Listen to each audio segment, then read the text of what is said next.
What's up, everyone? Welcome to the First Step Podcast. My name is Kevin. Thank you guys so much for joining us. It's been a minute. We've taken a long hiatus, but we're back. I'm talking first game one of the NBA Finals between the Oklahoma City Thunder and the Indiana Pacers. A lot of things are going on right now. So we're filming this on Wednesday, the night before the game. And I have the Florida Panthers versus Edmonton Oilers. Right now, Panthers are up 3-2. It's been a phenomenal game. So please excuse me if you see me nod off over here to the left because I'm so excited.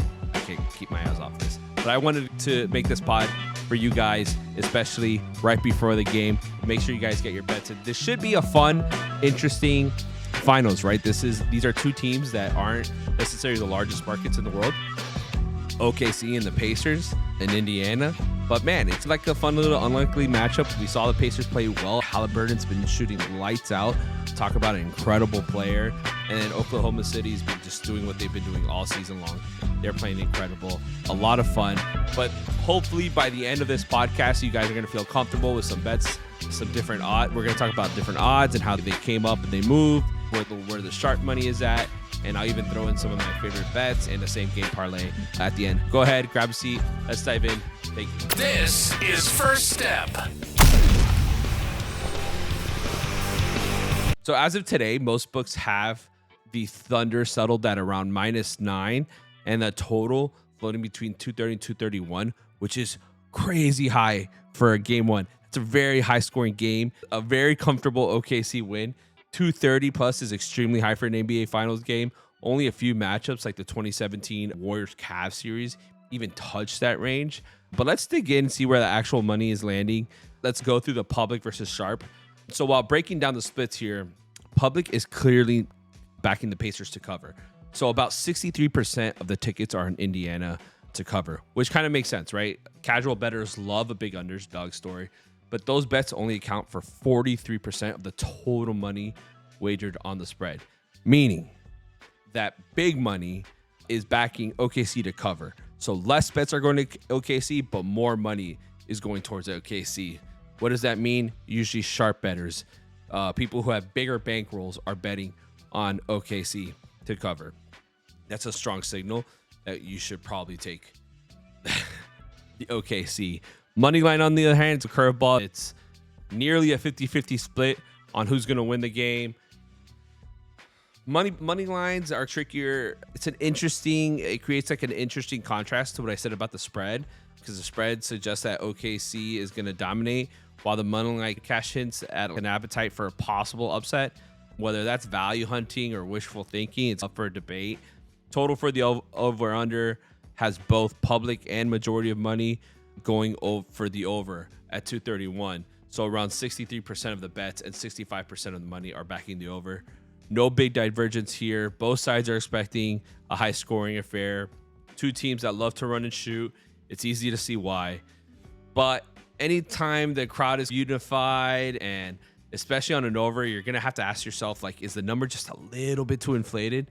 Are we going to call that a trap by the books? I don't know. We'll talk about it later. Before we get into that, I do want to say in these game ones where I find the most value is not necessarily so much on the lines. Usually those lines are really well thought out and sportsbooks really have them nailed down. Where I find the values in player props.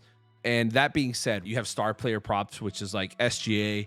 He has a 33.5 point player prop, which is a lot. That's a lot of points to be scored. Tyrese Haliburton has an 11.5 for assist. Nesmith has a huge 3.1. So you have your stars, and that's really nice to see. But when I think of game one finals, I think these are two teams that are feeling each other out for the first time. Where I like the bets and where I believe the edges in game one for players, if you're going to do props, it's going to be in the role players, right? So here's why I like these, right? Lower totals. We're talking about 6.5, 7.5 points. That's a one solid stretch of play, and you're there. Game one rotations are historically weird. Coaches are feeling each other out. They put a lot of trust in their bench, especially these two coaches, right? Carlisle, especially. They really trust their bench, which kind of opens the door for sneaky covers like this. If OKC takes control early, which is the narrative that people are talking about, this could easily extend to the garbage time minutes, right? So a lot more minutes for the second unit. Guys that I like here, right? Cason Wallace. If you could find it, he has a 6.5 points. He's been incredibly efficient. He has a net rating in the playoffs so far at 21.6. Plays with pace, thrives in transition. I really like him there. Benedict Mathurin and Toppin from the Pacers over in a 7.5 points. These are two guys that bring speed. They bring athleticism. They're great energy off the bench. Mathurin is one of the fastest players to come on the court and loves to attack. Toppin just thrives in transition, loves to dunk. I think if Indiana falls behind early, which kind of feels likely, Carlisle's going to lean on them for a spark. Both second units here should be active. Both of these guys are built to take advantage. What I'm fading is the Haliburton assist over, the Nesmith 3-point props. I love the Wallace, love Mathurin, love Toppin. I just feel like the Stars might play some fewer late minutes if it's a blowout. This is game one. There's history there where these teams don't want to blow out their stars game one, right? This is a long, brutal series. This is the NBA Finals. This isn't like regular playoff basketball. This is a whole different breed of basketball, and it's something exciting to see.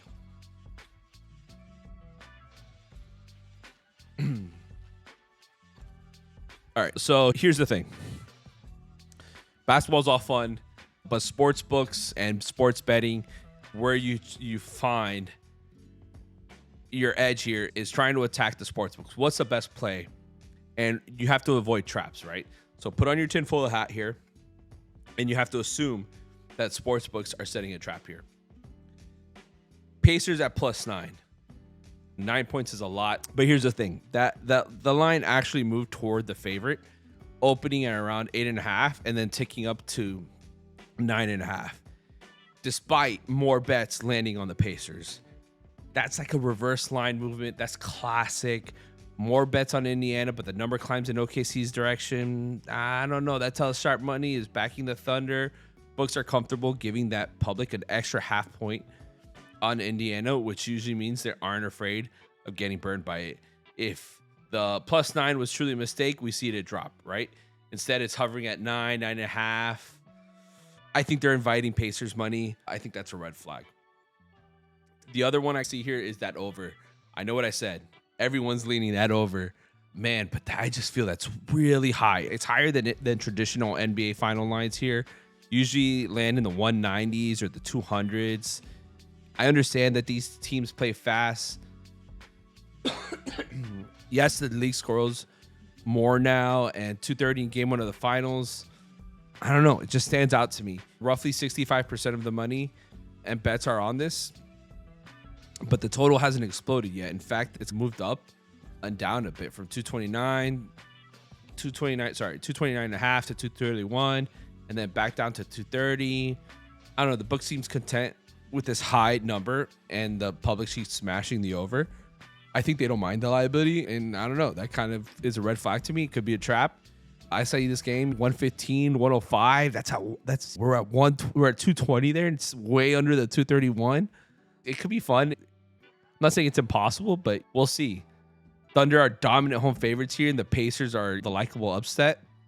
And the public tends to lend toward the emotional underdog, but this is the finals. Lines are sharper, mistakes are punished, mismatches are amplified. Laying -9 in regular season might feel comfortable, but like in the finals, it's often on the right side. Indiana's, I'm not saying that Indiana's a bad team. They've been an absolute covering machine, 11-5 against the spread this postseason. That hot streak could be baked into this inflated line, though. So keep an eye out on it. Watch it. I don't think there's no injuries, anything like that. All right, so let me talk some of my favorite bets. Right now, we talked about it all day. Thunder -9, full game spread. Give me that. Trust the Thunder to cover this. I think they're a really good team, really good scoring team. I just don't think Indiana has anything to cover them. First half, another one. So instead of touching that total, what I love here is the first half under at 115.5. Even if this game goes out of control, right? That first half is going to be slow. This is game 1 of the NBA Finals. I don't know how else to say it. These tend to start slow. Teams are going to feel each other out. The nerves are high, and that usually means defense intensity is way up. You know, you have rust-related rust. You have a potential for missed shots early. Listen, give me the under at 115.5 all day long. I like that Cason Wallace one. I like Mathurin. I like Toppin. For my same game parlay, I'm going to give it to you. It's a plus 600 parlay right now. Thunder -9, Haliburton under 11.5, Mathurin over 7.5. Why it works? I think if OKC controls a game, Haliburton's playmaking gets disrupted by their length and switches. He might score, but assist numbers could dip, especially if his teammates aren't hitting. Meanwhile, Indiana turns spark plug scorers like Mathurin to close the gap. He's aggressive, and the Thunder give up some bench production. All signs point to this being a starters held in check, bench guys shine late kind of game, which this parlay banks on. That's where my thought is on this. I think this is going to be a lot of fun. I think that wraps up the deep dive betting preview for this game. This should be a fun series to watch, a fun series to bet. We'll be back after a few games, see where we stand. Hopefully you guys got something from this podcast. Make sure you guys like, follow, subscribe. It's absolutely been a pleasure to be back. We'll talk later. Thank you so much. Have a good one. Goodbye.